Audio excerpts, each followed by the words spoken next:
मालिक को प्रणाम। सभी अभ्यासी भाई बहनों को नमस्कार। मालिक कहते हैं, दिल से संवेदनशील बने।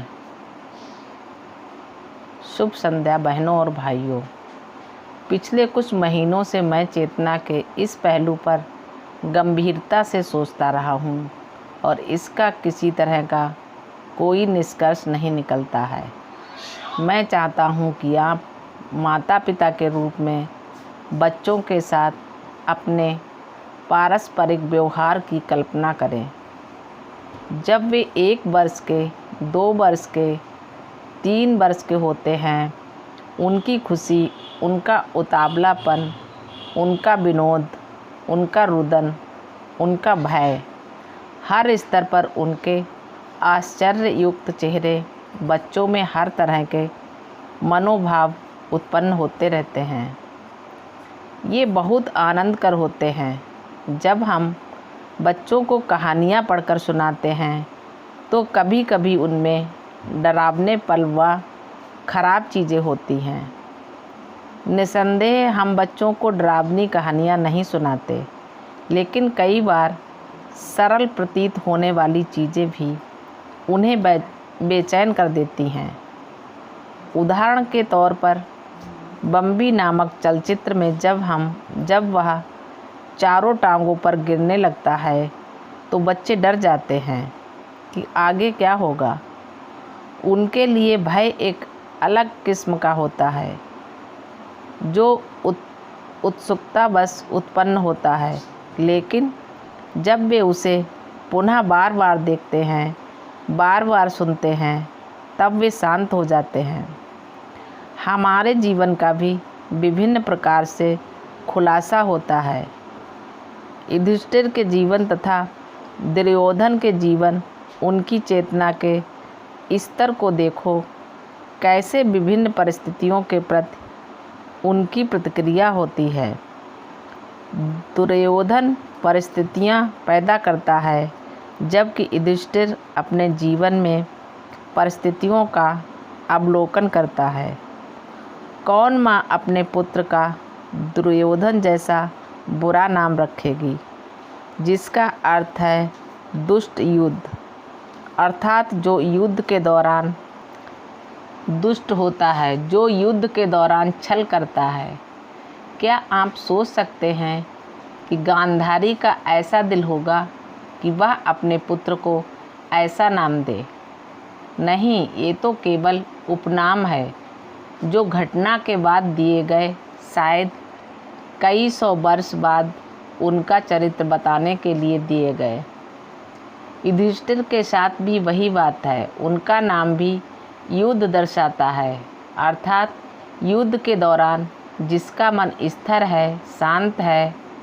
आधुनिक समय की दैनिक लड़ाई में जिससे हम रोज़ गुजरते हैं, हम में से कुछ लोग युधिष्ठिर की भांति जीवन जीते हैं, जहां वे सब परिस्थितियों में शांत रहते हैं।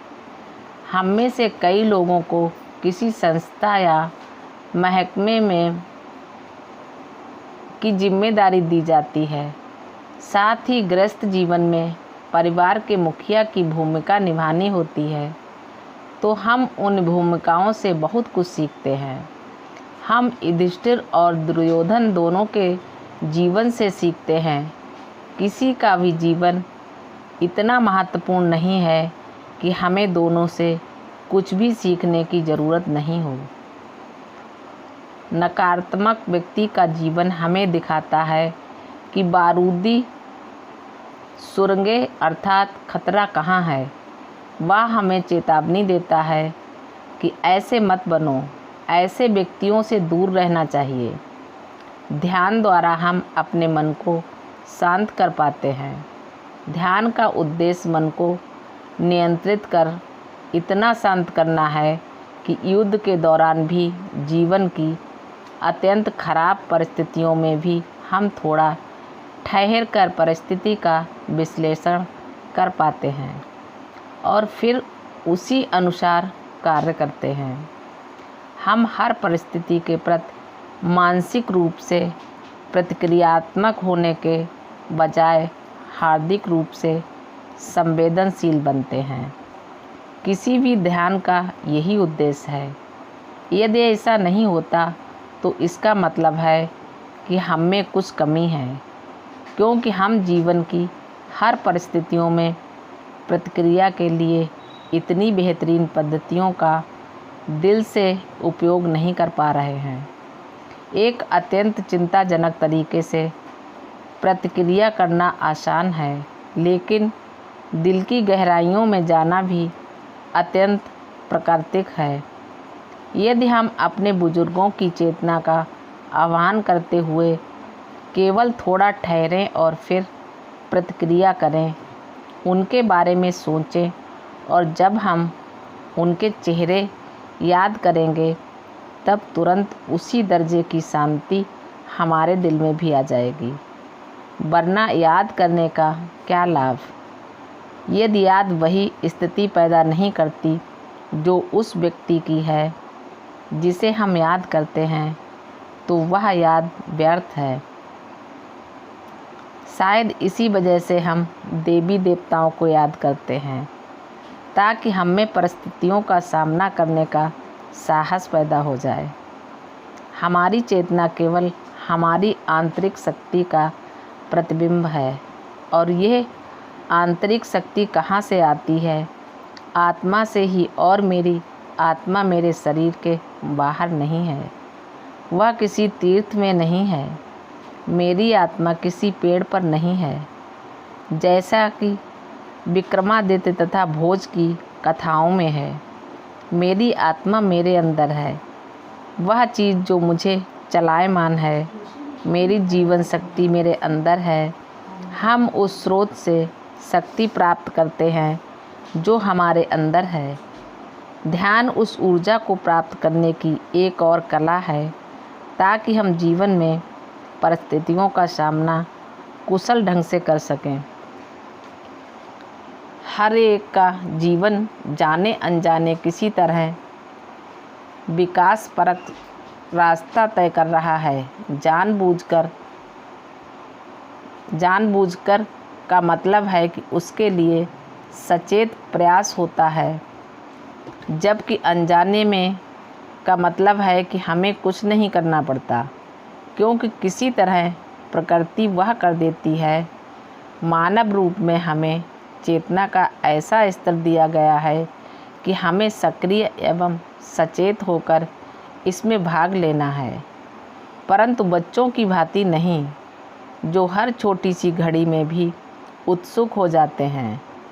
आगे क्या होगा, मेरा अगला ध्यान कैसा होगा, ये सब भूल जाओ।